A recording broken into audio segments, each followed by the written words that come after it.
These last days of summer feel wonderfully sweet, filled with golden sunshine and warm, gentle evenings that are getting noticeably shorter each day.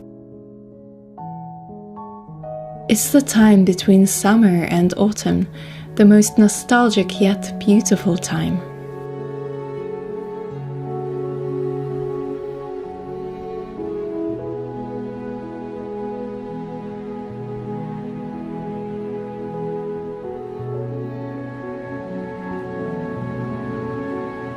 After a rainy spell in July, August came abundant with crops.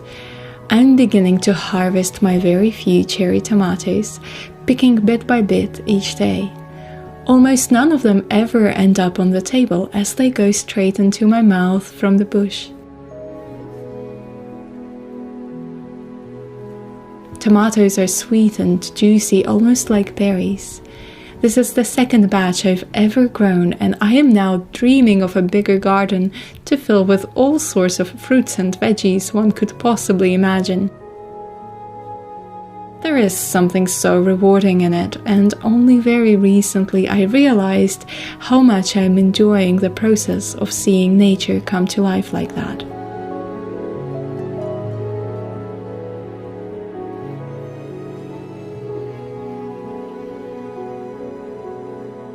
Or, shall I say, come to the end of its life as we enter the last weeks of summer. Time flew too fast this year, and it seems it only picks up speed each day.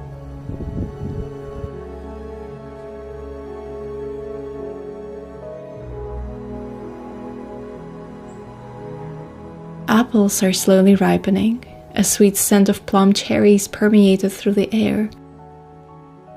Blackberry bushes are purple with berries, too soon it feels, as it seems to me as if only yesterday I picked a basketful. I ate them again from the bush, savoring every bit.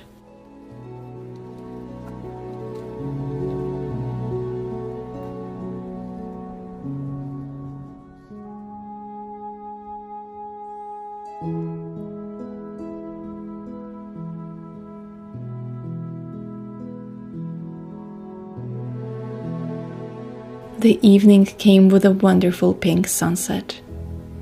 And next morning, rain again.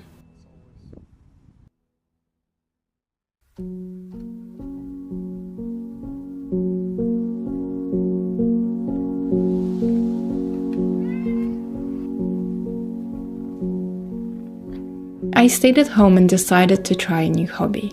Since I am indeed quite excited about autumn, I bought all these fragrance oils for candle making: pumpkin spice, vanilla, coffee, and cinnamon.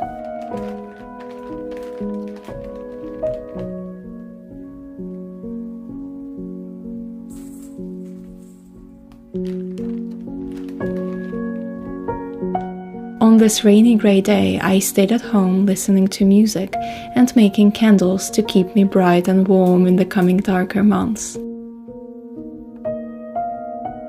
I love learning new things and finding new hobbies to enjoy, and especially since the days will grow shorter very soon and going outside won't be as pleasant, finding cozy things to do in the colder season is especially necessary. And also, it is my goal to make a candle that smells like freshly brewed coffee. I find that this scent is very difficult to replicate, so that is a task I will have to experiment with for quite a while.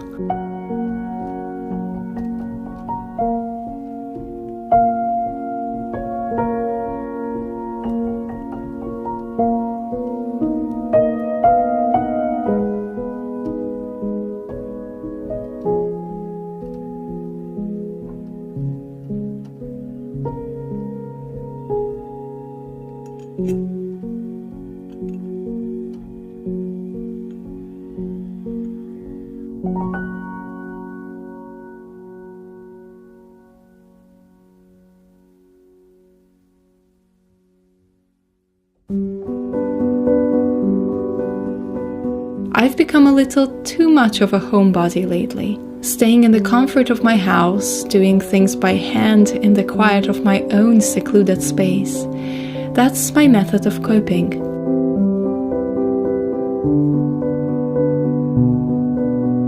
I haven't been feeling much like myself this summer, if I'm honest, and perhaps it's my seasonal affective disorder to blame, which persisted throughout this year much longer than anticipated.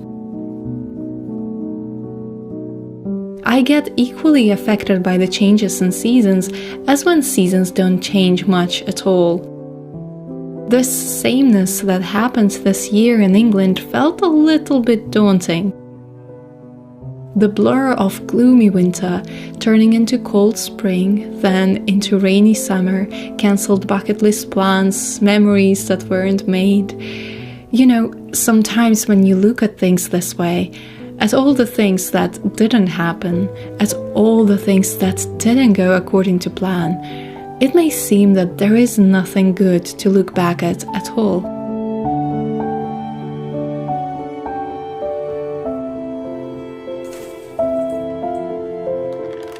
I tend to go into this kind of thinking too often.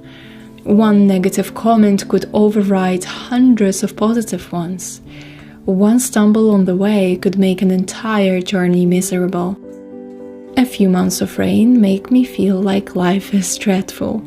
But I have to remind myself over and over and over again, for as long as it takes, there is goodness in this life, no matter how sad it may seem at times. There is love within and out, and so many people seeking connection, seeking understanding and beauty. One rude or negative remark should not be put on the pedestal over the goodness. A few unfulfilled summer bucket list plans don't make it a bad summer. We adapt, we change, we work with what we have. We take up crafts and hobbies, spend cozy days in listening to the rain, while the smell of freshly baked bread or the cracking of the new woodwick candle adds beauty to the day. We appreciate the sunny summer days even more when there are only a few. Just because it's different from what we've imagined doesn't mean it's any worse.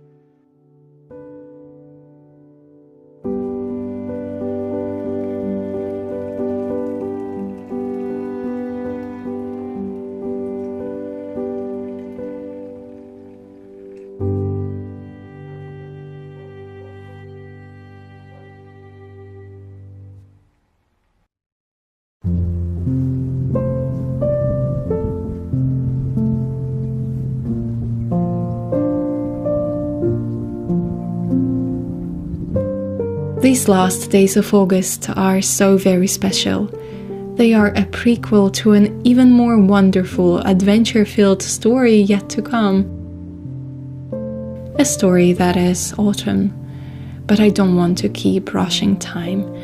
While this summer lasts, I'll keep dreaming of beauty. I will keep dreaming of flowers. Take a few of them home, dry between pages of old books. In a few months, on a dark November evening, I'll open one up accidentally and remember this time with fondness.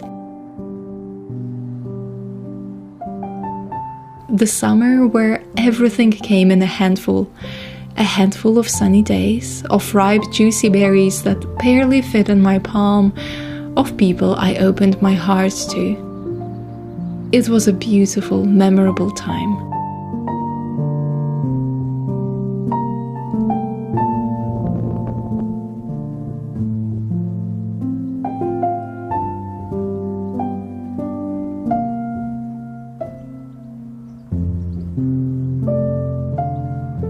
I read this quote somewhere and I want to finish this video with it.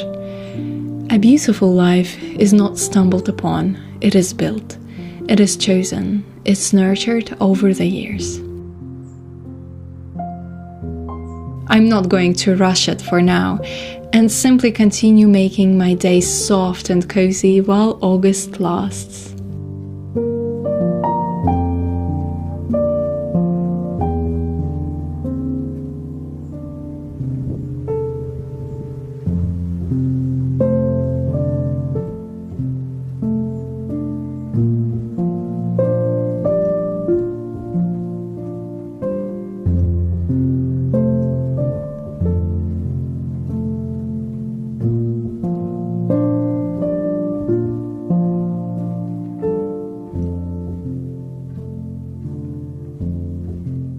Thank you for spending your time with me today, and I will see you next week.